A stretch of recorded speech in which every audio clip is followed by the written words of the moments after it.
Untuk mendukung channel ini, jangan lupa like, komen dan subscribe dan aktifkan lonceng kuning agar tidak ketinggalan video selanjutnya. Pukul 8 pagi Syifa dan Tiara baru kembali ke pesantren. Seharusnya jam 7 pagi mereka sudah kembali. Uma Fitri tidak marah pada keduanya, ia malah merasa khawatir terjadi apa-apa di jalan sehingga mereka terlambat kembali ke pesantren. Saat di dapur dalam mereka berdua diserbu banyak pertanyaan dari Uma Fitri dan Abi Ibrahim. Syifa hanya menjawab kalau mereka berdua kehabisan bensin di jalan. Ia tidak menceritakan kalau tadi sebenarnya dia telah menginterogasi Tiara. "Kalian beneran gak apa-apa kan? Uma khawatir banget tadi kalian kok gak dateng-dateng padahal udah mulai siang," ucap Uma Fitri yang duduk di hadapan keduanya. "Maaf udah buat Uma sama Abi khawatir," ucap Syifa yang menunduk merasa bersalah karena sudah membuat mertuanya khawatir. Tiara lebih baik diam saja karena dia tidak bersalah, ia hanya dijebak oleh Syifa. "Sebelum berangkat tadi Abi udah ingetin kalau motor Abi itu belum diisi bensin," ucap Abi Ibrahim. "Iya Bi, maaf Syifa tadi lupa buat isi bensinnya." "Ya udah gak apa-apa, jangan diulang ya." "Iya Bi." Sekali lagi Syifa minta maaf Uma Abi. Sejak tadi Gus Fakih hanya diam mendengarkan penjelasan istrinya itu. Ia bersedekah dada di belakang orang tuanya. Ia menatap tajam ke arah istrinya itu. Ia tahu pasti ada hal lain yang tidak diceritakan Syifa pada semuanya. Tidak mungkin kehabisan bensin sampai terlambat 1 jam. Ia tahu pasti istrinya itu melakukan aksi detektifnya saat di luar. Ia melangkah mendekat ke arah Syifa lalu mengambil tangan istrinya. Syifa yang sejak tadi menunduk jadi mendongak melihat wajah suaminya. "Ikut saya." Syifa langsung bangkit dari duduknya lalu mengikuti langkah suaminya. "Permisi Abi, Uma, Fakih mau ngobrol berdua sama Syifa," ucap Fakih. Abi Ibrahim dan Uma Fitri hanya mengangguk lalu Gus Fakih membawa Syifa masuk ke dalam kamar. "Ada apa Gus?" tanya Syifa saat sudah di dalam kamar. Gus Fakih melepaskan genggamannya lalu duduk di sofa sambil bersedekah dada, tubuhnya ia sandarkan di punggung sofa. "Ayo cepat jujur sama saya," ucap Fakih. "Jujur apa Gus?" ucap Syifa terbata. Ia seperti anak kecil yang sedang dimarahi ibunya karena bakal. Syifa berdiri di hadapan suaminya dengan menunduk jari-jarinya saling bertautan, ada rasa takut akan suaminya itu. "Soal tadi kamu terlambat kembali ke pesantren. Syifa kan tadi udah cerita." Gus Fakih emang gak denger. "Itu ceritanya tidak lengkap, saya tahu pasti ada hal yang tidak kamu ceritakan. Gak mungkin dorong motor ke penjual bensin sampai 1 jam, jarak pasar ke pesantren dekat. Kalau kamu jalan kaki cuma butuh waktu 7 menit sampai." Syifa membulatkan matanya, kenapa firasat suaminya itu benar. Kalau dia tadi hanya menceritakan setengah kejadian karena dia tidak mau kalau mertua atau orang tuanya tahu ia sedang menyelidiki kasus kematian Zahra. "Tadi seharusnya juga kalau kamu kehabisan bensin di jalan bisa telepon saya untuk meminta bantuan, terus kenapa gak telepon? Pasti kamu tadi lakuin aksi detektif lagi kan?" ucap Gus Fakih lagi. Nanti aja ya Gus ceritanya, aku mau lihat Hamzah dulu." Syifa tidak mau menceritakan hal yang terjadi tadi. Ia takut suaminya itu marah kalau tahu dia sudah menuduh sahabat kecil Gus Fakih itu terlibat kematian Zahra padahal Tiara tidak terlibat. Saat Syifa akan melangkah, Fakih langsung menarik tangan Syifa dengan cepat hingga Syifa hilang keseimbangan. Ia langsung terjatuh ke pangkuan suaminya. Tangan Fakih dengan cepat menahan tubuh Syifa yang akan bangkit. "Hamzah sedang bermain dengan santri putra, jadi tidak perlu khawatir," ucap Gus Fakih tepat di telinga Syifa. Posisinya sekarang ia memeluk Syifa dari belakang karena Syifa duduk di pangkuannya. "Ih lepasin dong Gus," Sifa terua mencoba melepaskan tangan suaminya itu yang melingkar erat di tubuhnya, namun Gus Fakih malah semakin kuat memeluk istrinya itu. "Saya gak akan lepasin sebelum kamu ceritakan semuanya," ancam Fakih. "Iya deh," Sifa cerita. Akhirnya Sifa akan cerita juga pada Gus Fakih. Suaminya itu sedikit melonggarkan pelukannya lalu menaruh dagunya di pundak Sifa siap untuk mendengarkan cerita istrinya itu. Sifa memulai menceritakan yang terjadi saat pulang dari pasar tadi. Ia bercerita dengan posisi yang masih sama duduk di pangkuan suaminya. Bercerita dari saat motor kehabisan bensin karena rencananya dan menginterogasi Tiara sampai terbukti kalau Tiara tidak bersalah. "Sekarang gimana perasaan kamu setelah tahu kalau kamu salah menuduh orang?"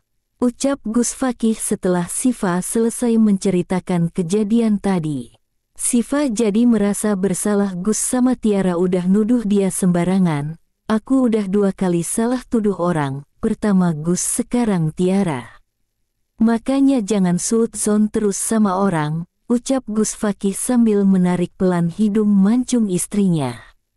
Sifa merubah posisi duduknya ke samping hingga ia bisa melihat wajah suaminya itu lalu memeluk Gus Fakih dan kepalanya ia sandarkan pada dada suaminya.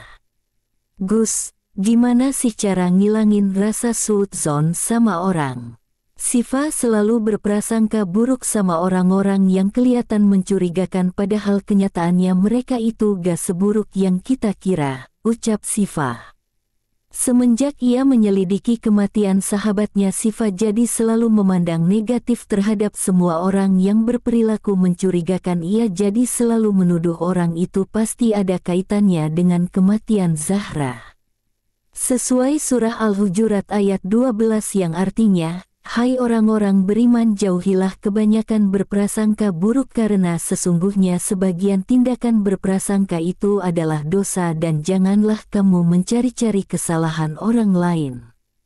Kalau kamu tahu suudzon itu dosa, kenapa kamu tetap melakukannya? Harusnya kamu menghindarinya. Nih kalau nanti kamu melihat keburukan orang dan kamu merasa orang itu mencurigakan, lebih baik kamu langsung beristighfar agar rasa berprasangka buruk itu hilang. Jangan sampai kamu tahu keburukan orang malah ngomongin orangnya di belakang, kan sama aja gosip, jadi double dosanya. Kalau nanti kamu mau selidiki lagi orang-orang yang menurut kamu terlibat, kamu harus lebih dalam lagi selidikinya, jangan sampai kamu salah orang lagi," jelas Gus Fakih di akhir bicaranya. Ia menoleh hidung mancung Sifa. "Makasih ya Gus udah mau kasih nasihat dan saran ke Sifa. Seneng deh diperhatiin suami sekarang Gus, gak sedingin dulu," ucap Sifa sambil mengeratkan pelukannya. Sudah tugas suami memberi nasihat pada istrinya kalau istrinya salah. Karena kamu udah cerita semuanya, sekarang kamu boleh turun. Sifa yang tadi menyandar pada dada Fakih kini beralih menatap dekat wajah suaminya itu.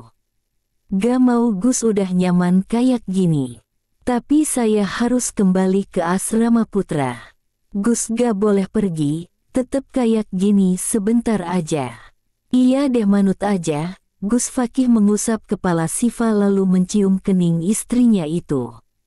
"Gus, mau nyobain rasa lipstik baru yang Sifa pakai ga?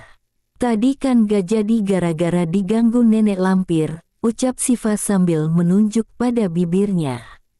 "Sifa, gak usah mancing-mancing, saya garis bawah." Belum sempat Gus Fakih melanjutkan ucapannya, Sifa sudah menempelkan lebih dulu bibirnya pada bibir suaminya. Awalnya Gus Fakih terkejut, tapi sedetik kemudian ia melumat bibir Sifa merasakan manis rasa jeruk lipstik yang Sifa katakan tadi.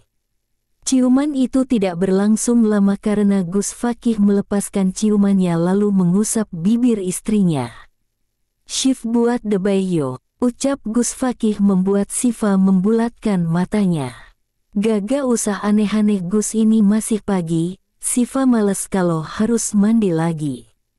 Setelah sholat asyar, Siva pergi menemui Tiara di gubuk dekat danau tempat yang biasa tim detektifnya berkumpul. Ia tadi sudah menyuruh salah satu santriwati untuk memanggil Tiara.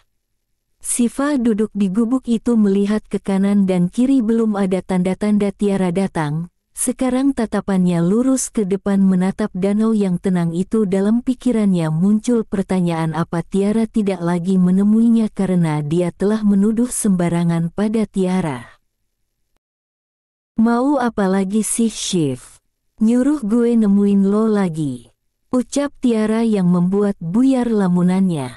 Aku mau tanya sesuatu sama kamu.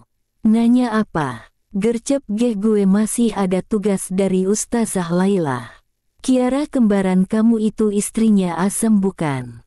Hah, lo tahu info hoak itu dari mana sih? Kiara itu bukan istri Azam, tapi dia itu saudara tirinya Azam. Ayah gue tuh nikah lagi sama janda kaya raya. Nah, janda itu ibunya Azam. Kenapa lo nanya hal itu? Satu fakta mengejutkan lagi yang baru saja Siva tahu, ternyata Azam itu saudara tiri Kiara. Ia kira mereka itu sepasang suami istri, ternyata bukan. Aku dapat mimpi petunjuk kalau yang bunuh Zahra itu calon istrinya Azam. Nah, waktu itu aku lihat Azam selalu bersama Kiara, makanya aku kira dia itu istrinya Azam. Gue tahu. Jadi lo sekarang mau nuduh kakak gue juga kalau di pembunuh Zahra? Bukan gitu maksudnya, jangan tersinggung dulu. Aku kan cuma nanya hubungan Kiara sama Azam aja, gak nuduh dia pembunuhnya. Apa kamu tahu kalau Azam dulu itu pernah pacaran dengan Zahra? Wah, please, gue baru tahu fakta ini. Beneran dulu Zahra pernah pacaran sama Azam? Iya. Aku curiga orang yang bunuh Zahra punya hubungan dengan Azam, soalnya di video pembunuhan Zahra, wanita itu ngancem Zahra buat jauhin Azam. Gue gak paham sama masa lalunya Azam, soalnya gue kan waktu itu tinggal di Surabaya. Gue cuma mau kasih tahu kalau Kiara gak bakal lakuin hal jahat itu. Bukan gue belain dia, tapi gue tahu sifat dia kayak gimana. Kalau lo nanti mau ngobrol atau tanya sesuatu sama Kiara ataupun Azam, harus jauh-jauh dari lokasi rumah mereka dan pastiin bodyguardnya gak ada di samping mereka, bahaya. Mama tiri Kiara itu kejam, jadi lo hati-hati ya. Itu aja yang gue tahu. Ya udah, gue balik ke asrama ya. Assalamualaikum. Waalaikumsalam. Ia dibuat pusing dan menambah pikiran setelah mendengar ucapan Tiara tadi. Saat itu juga Azam bilang lingkungan rumahnya berbahaya dan kini Tiara juga berkata seperti itu. Setelah membaca Al-Quran selesai sholat maghrib, Siva melihat daftar nama-nama yang ia tulis di balik pintu lemarinya. 2 hari lalu ia telah mencoret nama Gus Fakih dan hari ini ia akan mencoret nama Tiara di sana. Kini tersisa nama Azam dan Kiara. Lagi apa? Tanya Gus Fakih yang sudah ada di belakang Siva tanpa disadarinya. Astagfirullah Gus, ngagetin aja. Gus Fakih melihat-lihat yang sedang Siva perhatikan itu. Aku lagi nyoret nama Tiara dari daftar orang-orang yang mencurigakan Gus, ucap Siva. Gus Fakih memegang tangan Siva yang sedang memegang pena. Ia mengarahkan tangan Siva ke arah 2 nama itu. Firasat saya 2 orang ini juga tidak terlibat dalam kematian Zahra. Saya rasa ada orang penengah di antar keduanya. Ada yang berkuasa atas keduanya. Nah, orang itu yang harus kamu cari, ucap Gus Fakih. Tangannya menggerakkan tangan Siva agar menulis sebuah tanda tanya di tengah-tengah nama Azam dan Kiara. Setelah itu ia melepaskan tangannya. Saat Siva fokus pada kertas itu, Gus Fakih mencium sekilas pipi Siva. Ih Gus, modus, main cium-cium aja. Siva membalikkan tubuhnya menghadap Gus Fakih. Ia langsung terpana melihat penampilan Gus Fakih yang menggunakan gamis laki-laki berwarna putih dan berpeci putih juga. Gus mau kemana? Tanya Siva. Jika ingin pergi mengajar di pesantren tidak akan serapih ini pakaiannya. Mau ke majelis akbar di alun-alun. perwakilan santri sini juga pada ikut, kamu mau ikut? Mau dong Gus, udah lama Siva gak majelisan, ini impian Siva loh pergi ke majelis sama Mas Hasban. Siva sudah bersiap untuk ikut Gus Fakih dan para santri ke majelis akbar yang diadakan alun-alun. 2 mobil untuk para santri sudah siap, 1 mobil untuk santri putri dan 1 mobilnya untuk santri putra. Sedangkan Gus Fakih dan Siva membawa mobil sendiri. Kini para santri dan ustadz-ustazah sudah berkumpul dan akan berangkat bersama. Soal Baby Hamzah, tadi sore bayi itu dibawa Umi Husna dan Aisyah ke rumahnya. Umi dan Abi Siva rindu pada bayi itu karena sudah lama mereka tidak bertemu dengan Baby Hamzah.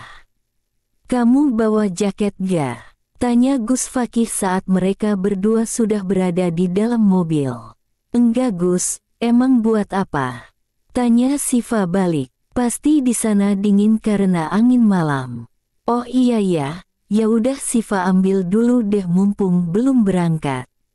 Gak usah, pakai jaket saya aja, kelamaan itu udah mau pada berangkat. Gus Fakih melihat keluar 2 mobil itu sudah siap berangkat, lalu ia memberikan jaketnya pada Siva.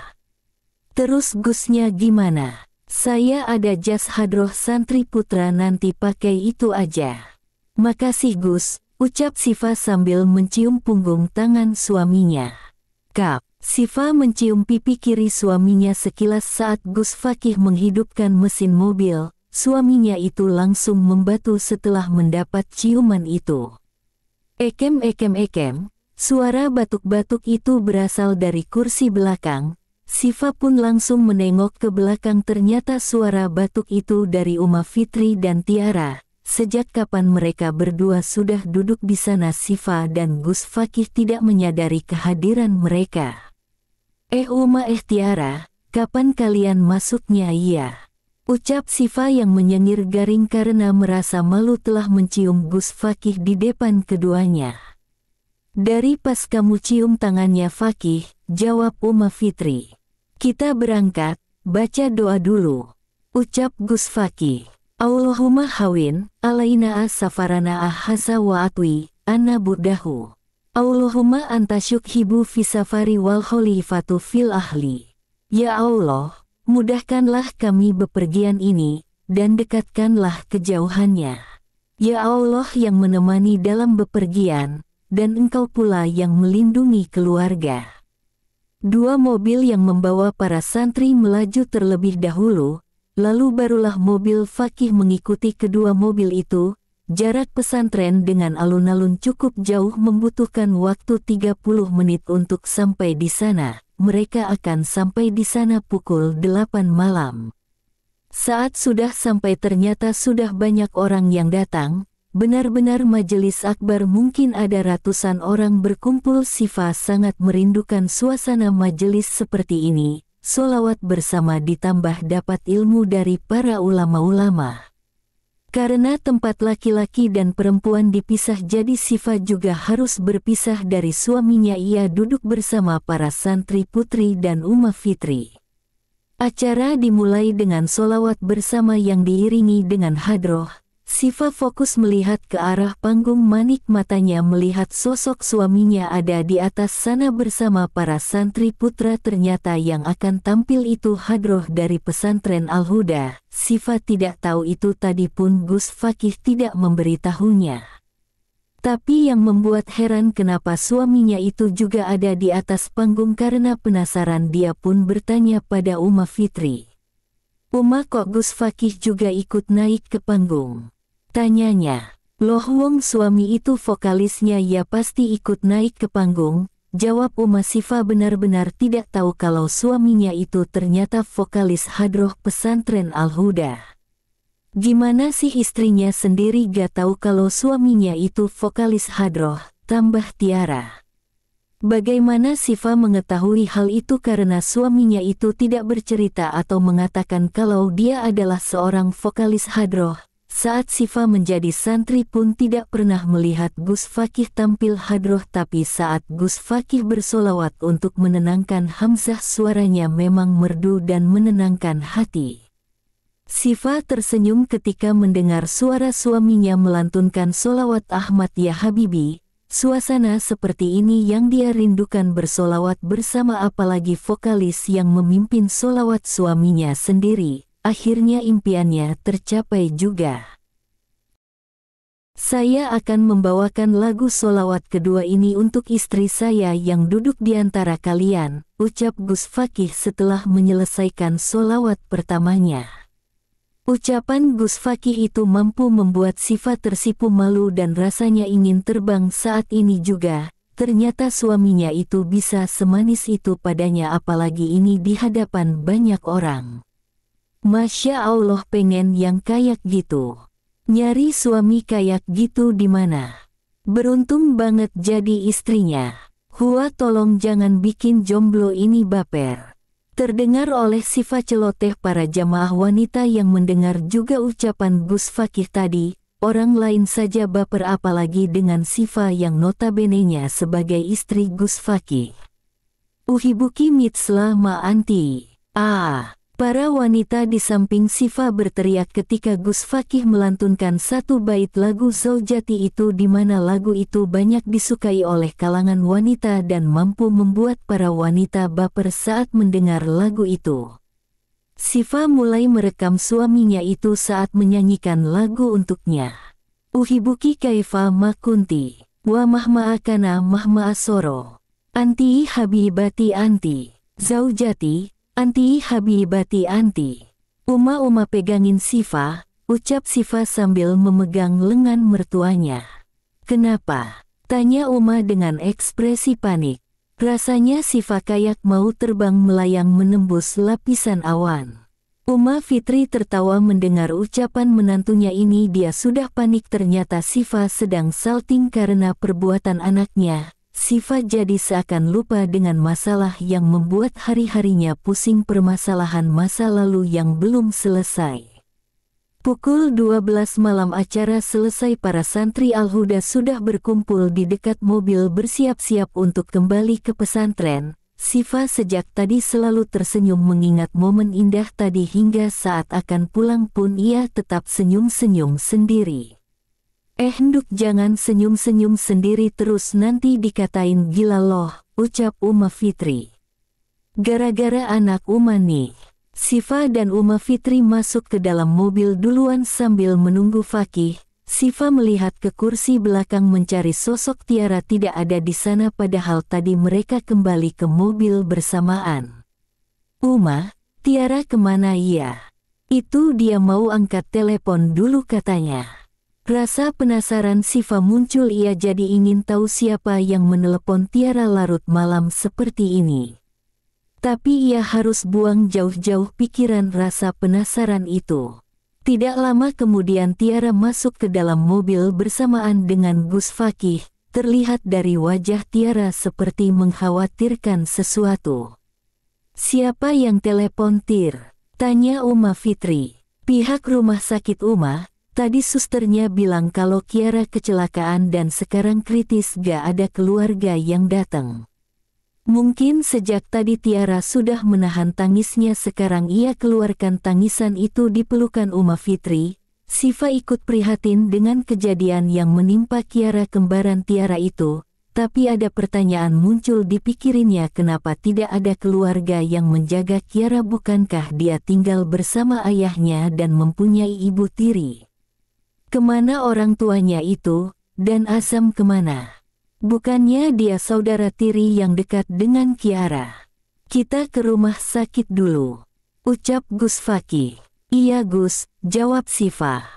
Mobil Gus Fakih melaju berbeda arah dengan dua mobil lainnya. Ia tadi sudah memberitahu para ustadz-ustazah bahwa dirinya akan pergi ke rumah sakit.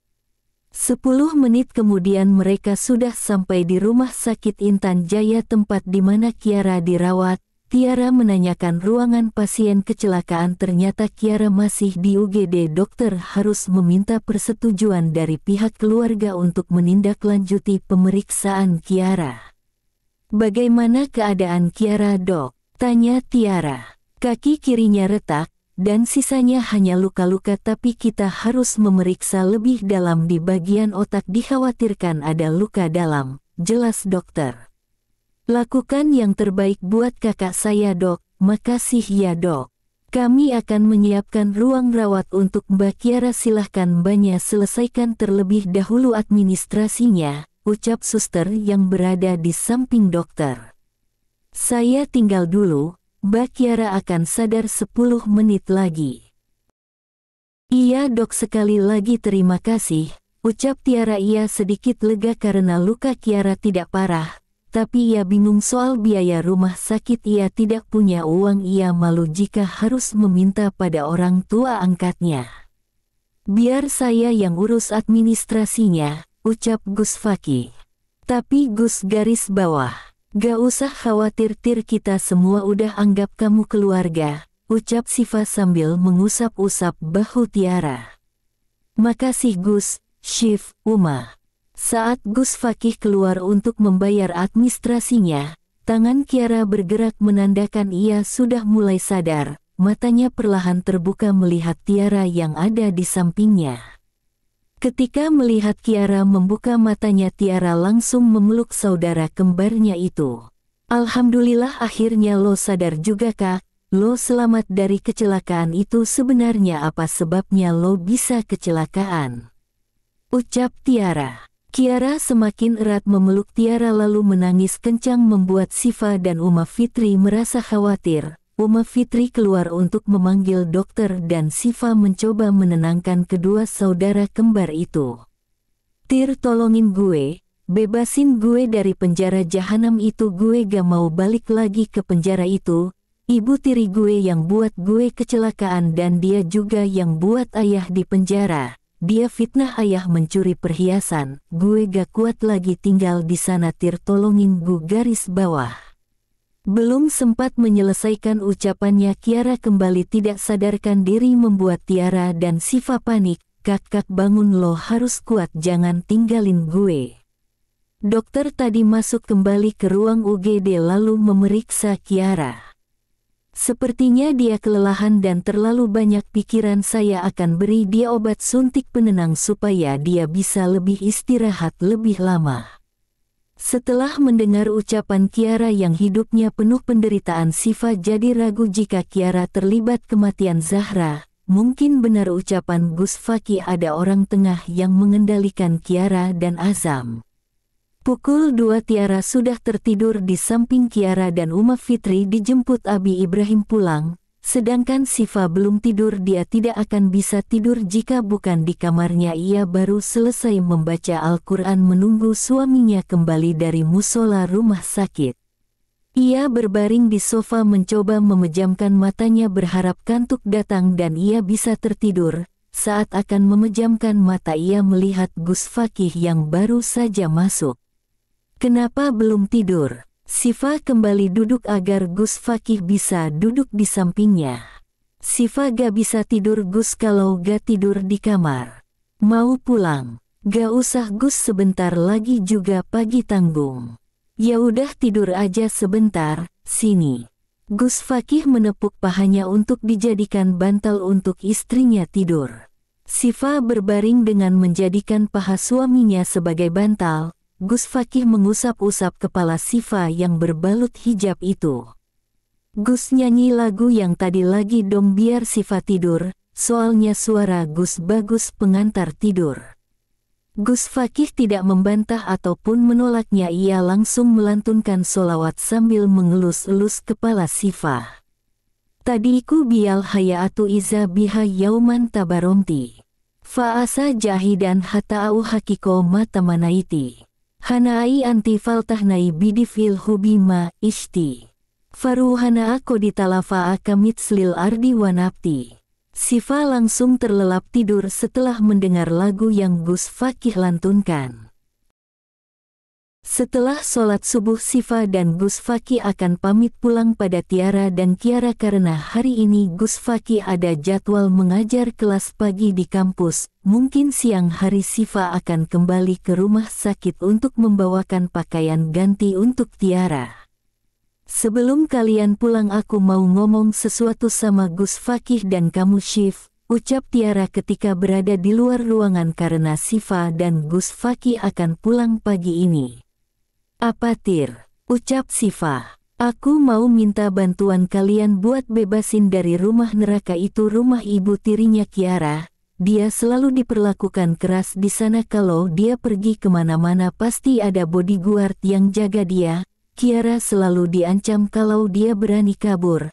Aku udah pernah coba buat bawa Kiara pergi dari rumah itu tapi nenek sihir itu malah ancam mereka bakal bakar pesantren Al-Huda. Aku gak bisa sendirian buat laporin semua kejahatan ibu tiri itu aku butuh orang. Ketika bicara pada Uma, Abi, dan Gus Fakih Tiara mengganti gaya bahasanya tidak memakai bahasa gaul seperti gue tapi saat di hadapan yang lain contohnya pada Siva pasti wanita itu menggunakan bahasa gaul itu, gue, elo. Siva melihat ke arah Gus Fakih seakan bertanya apa boleh Siva membantunya. Dan Gus Fakih yang mengerti tatapan istrinya itu hanya mengangguk seakan menjawab pertanyaan yang ada di pikiran Siva. Kamu tenang aja Tir, kita berdua bakal bantu kamu semampunya. Aku juga bakal minta bantuan tim detektif Cilok buat bantuin Kiara, ucap Siva. Namanya aneh, gumam Gus Fakih pelan namun masih bisa didengar oleh Siva. Apa sih Gus? Namanya gak aneh ya tapi lucu, balas Siva. Makasih ya Syif, Gus udah mau bantuin aku, ucap Tiara lalu memeluk Siva. Iya sama-sama. Jangan sampai ada yang tahu kalau Tiara dirawat di rumah sakit ini. Kalau nanti kamu melihat orang yang mencurigakan telepon saya atau Siva, ucap Gus Fakih dan Tiara mengangguk paham. Kita pulang dulu ya Tir, Assalamualaikum. Waalaikumsalam. Di perjalanan pulang Siva masih memikirkan ucapan Tiara tadi. Ia harus melakukan cara apa untuk membantu Kiara masalah kematian Zahra saja dia belum menyelesaikannya. Apa keluarga Azam itu ada kaitannya dengan kematian Zahra? Dia akan membuktikannya dengan langkah awal membantu Kiara. Siva menyandarkan kepalanya di bahu Gus Fakih yang sedang menyetir mobil dan tangannya memeluk lengan suaminya itu. Gus Fakih melihat ekspresi Siva seperti orang khawatir. Kenapa? Tanyanya. Kayaknya bener deh kata Gusnya kalau Kaira ataupun Azam itu gak terlibat dalam pembunuhan Zahra. Di antar keduanya ada penengah. Setelah mendengar ucapan Tiara tadi aku jadi curiga sama ibu tirinya Kiara. Gak usah terlalu dipikirkan. Nanti saya bakal bantu Allah pasti akan beri keadilan pada Zahra terus berdoa agar Allah bantu kita. Sepertinya ibu tirinya Kiara orang yang berbahaya kita harus hati-hati saya khawatir pesantren Al-Huda akan terbawa-bawa seperti yang Tiara ucapkan. Semoga Allah selalu lindungi kita dan pesantren Al-Huda. Amin. Dror, handphone kamu bunyi tuh, ucap Fakih. Siva melepaskan pelukannya lalu mengambil handphone yang berada di dalam tasnya. Ternyata Aisyah yang menelpon membuat Siva menyerengitkan keningnya ada pagi-pagi begini adiknya menelpon. Assalamualaikum, gawat kak gawat, ucap Aisyah di seberang sana sudah tertebak dari nada bicaranya kalau dia sedang panik. Waalaikumsalam, kenapa dek apa yang gawat? Siva jadi ikut khawatir ia takut jika terjadi apa-apa dengan Hamzah. Perasaannya jadi tidak enak saat mendengar suara Aisyah yang panik itu. Itu kak, Hamzah diculik. Astagfirullah kok bisa dek. Bagai disambar petir di siang bolong kala mendengar kabar buruk dari Aisyah. Pantas saja sejak tadi ia gelisah Siva kira ia gelisah karena permasalahan Kiara ternyata ini sebabnya Hamzah sedang dalam bahaya. Kenapa? Coba speaker. Tanya Gus Fakih yang melihat kepanikan dari raut wajah istrinya. Gus Fakih memberhentikan mobilnya di pinggir jalan. Tadi aku bawa Hamzah jalan-jalan di taman biar bayi juga bisa menghirup udara segar. Pas di taman aku lihat ada anak kecil jatuh, ya aku berniat baik dong buat tolongin dia. Nah aku tinggal deh baby Hamzah di dorongan bayi. Pas aku nolongin anak kecil itu ada yang gendong Hamzah, kak aku gak kenal siapa dia, terus dia bawa lari Hamzah ke mobilnya. Aku lari dong kejar dia tapi gak keburu, mobilnya udah maju duluan. Maafin Aisyah ya kak, gak bisa jaga baby Hamzah. Ini semua gara-gara aku. Hamzah diculik, kalau tadi aku gak tinggalin baby Hamzah sendirian ini semua pasti gak terjadi. Aisyah terdengar menangis di seberang sana. Ia pasti merasa bersalah karena sudah tidak baik menjaga Hamzah. Itu bukan salah kamu dek, kamu cuma mau berniat baik tolong anak kecil itu. Mungkin Allah sedang beri cobaan sama kita. Sekarang kita berdoa semoga Allah menjaga baby Hamzah, ucap Sifa mencoba menenangkan adiknya itu. Sekarang kamu sebutkan ciri-ciri orang atau mobil yang bawa Hamzah itu, ujar Gus Fakih. Mobilnya warna silver, kayaknya harga mobilnya mahal deh. Terus tadi tuh aku lihat plat mobilnya B6666. Kalau orangnya gak terlalu jelas kak. Kamu bawa Hamzah ke taman mana tadi? Tanya Sifa. Taman dekat rumah kak. Oke makasih, kamu tenang aja, kakak sama Gus Fakih yang bakal cari Hamzah. Kamu jangan bilang ke siapa-siapa ya, kakak gak mau semua orang khawatir. Iya kak, maaf sekali lagi. Iya, assalamualaikum. Waalaikumsalam. Ya Allah, cobaan apa lagi ini? Lindungilah baby Hamzah, ucap Sifa dalam hati. Kamu gak usah khawatir, kita cari Hamzah sekarang juga. Taman itu dekat sini, siapa tahu kita bertemu dengan mobil yang menculik Hamzah. Tapi Gus kan harus mengajar di kampus pagi ini, ucap Sifa. Ia tidak mau merepotkan suaminya, apalagi suaminya itu sampai meninggalkan pekerjaannya. Itu bisa diurus, saya akan memberi tugas saja pada mereka lewat grup WhatsApp. Sekarang yang terpenting kita bisa menemukan keberadaan Hamzah. Sifa tersenyum mendengar ucapan suaminya itu. Gus sudah mulai berubah, yang awalnya cuek pada baby Hamzah sekarang dia peduli dan perhatian pada bayi itu walaupun sudah terbukti Hamzah bukan anak kandungnya. Gus Fakih melajukan kembali mobilnya. Seharusnya saat di depan sana mereka berbelok jika ingin ke pesantren, tapi kali ini Gus Fakih lurus untuk mencari mobil yang telah disebutkan ciri-cirinya oleh Aisyah. Sorot mata keduanya fokus ke arah depan. Sejak tadi banyak mobil yang berlalu lalang tapi tidak ada satupun mobil yang berplat nomor yang disebutkan Aisyah tadi. Tiba-tiba Sifa teringat pada seseorang yang mungkin berhubungan dengan penculikan Hamzah ini. Aisyah bilang mobil yang membawa Hamzah tadi terlihat mahal dan mewah. Tidak mungkin jika orang seperti itu menculik seorang bayi dan meminta uang tebusan pada orang tuanya. Pasti orang yang menculik Hamzah ini orang kaya yang mempunyai hubungan dengan Sifa, Gus Fakih, atau dengan baby Hamzah. Gus, coba deh ke jalan perumahan Villa Gading Lakside, ucap Sifa. Itu kan perumahan tempat tinggal Kiara, kenapa kita harus ke sana? Tanya Gus Fakih.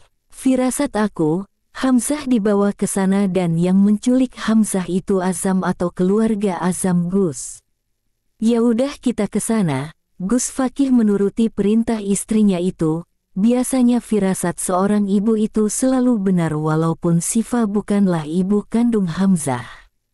Benar dugaan Sifa saat mereka berada di jalan menuju perumahan itu. Gus Fakih dan Sifa melihat mobil yang ciri-cirinya disebutkan oleh Aisyah tadi. Gus, itu mobilnya, cepet ikutin.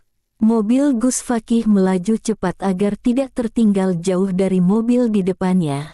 Sifa heran kenapa mobil yang diikutinya ini tidak berbelok ke perumahan tempat tinggal Azam. Mobil di depannya ini malah lurus saja. Sebenarnya Hamzah akan dibawa kemana?